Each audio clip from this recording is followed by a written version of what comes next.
Dan pemirsa, saat ini kami sudah bergabung bersama Kabid Humas Polda Papua, Kombes Ahmad Mustafa Kamal untuk membahas lebih lanjut terkait tewasnya pimpinan KKB dan proses evakuasi jenazah tenaga kesehatan.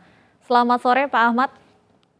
Selamat sore di Jakarta, selamat malam di Papua, Mbak. Selamat malam waktu Papua.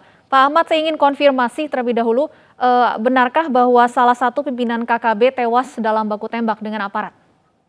Iya, setelah terjadi kontak tembak dengan rekan-rekan TNI dan Polri yang ada di Gunungan Bintang, ada 3 yang luka, 2 diantaranya luka berat, 1 meninggal dunia yaitu pimpinan mereka.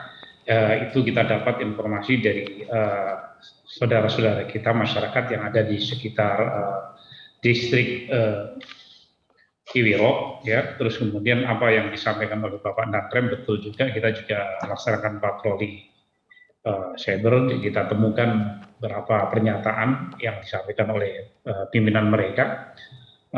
Mereka dimakamkan secara militer sesuai dengan pengakuan mereka. Namun demikian itulah yang anggota kita juga dapat kepastian ketika waktu melakukan penembakan itu betul-betul mereka itu terkena dadanya. Jadi yang bersangkutan itu meninggal di TKP dan kemudian ditarik dan senjatanya diamankan oleh rekan-rekan mereka. Itu yang dapat diinformasi di TKP maupun hasil keterangan dari masyarakat yang dapat informasi dari kelompok mereka. Dari mana kepastian bahwa pihak yang tewas dalam baku tembak ini merupakan sosok pimpinan KKB ini, Pak?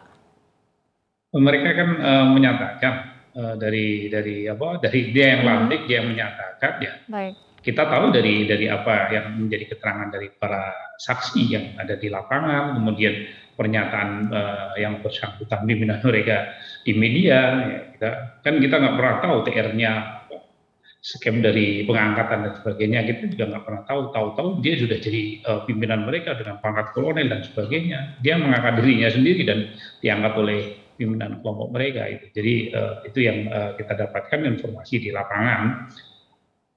Dengan tewasnya pimpinan KKB ini, Pak, kira-kira ada berapa jumlah anggota yang masih tersisa? Bagaimana? Dengan tewasnya pimpinan KKB ini, Pak, adakah perkiraan berapa anggota KKB yang masih tersisa, yang masih diburu oleh petugas saat ini? Kita masih memburu. Jadi kemarin kalau lihat dari video yang beredar itu berkisar 50-an.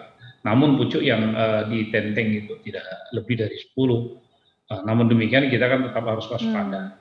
Kapan di mana saja terbukti ketika rekan-rekan dari pembatas itu memantau wilayahnya, terlihat dari 9 orang itu ada 3 orang yang menenteng.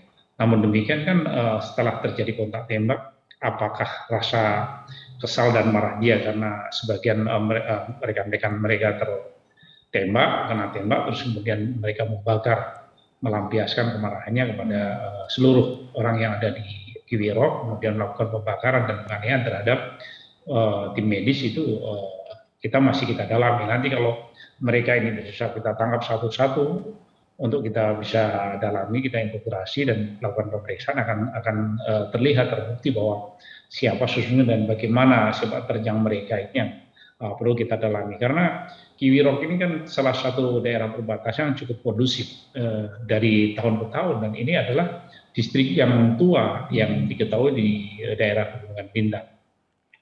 Namun cukup kita sayangkan ketika terjadi kekerasan di Kiwirok.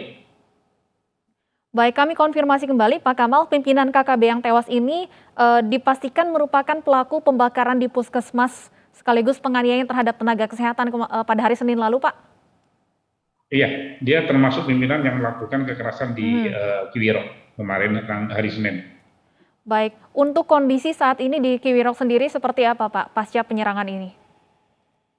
Jadi terakhir itu mereka masih melakukan penembakan terhadap rekan-rekan TNI Polri yang mengevakuasi korban dari lembah almarhum Gabriel Melani, ya, yang saat ini masih disemayamkan di pos. Kemudian saat hari Kamis juga kita dapat mengevakuasi rekan-rekan TNI dengan heli TNI, mengevakuasi 9 nakes dari dari distrik Kiwirok ke Kodam, lapangan Kodam juga mendapat tembakan. Jadi ini yang masih terjadi, namun demikian rekan-rekan kami masih melakukan upaya-upaya pengejaran terhadap mereka. Karena posisi di sana itu kan lereng dan bukit.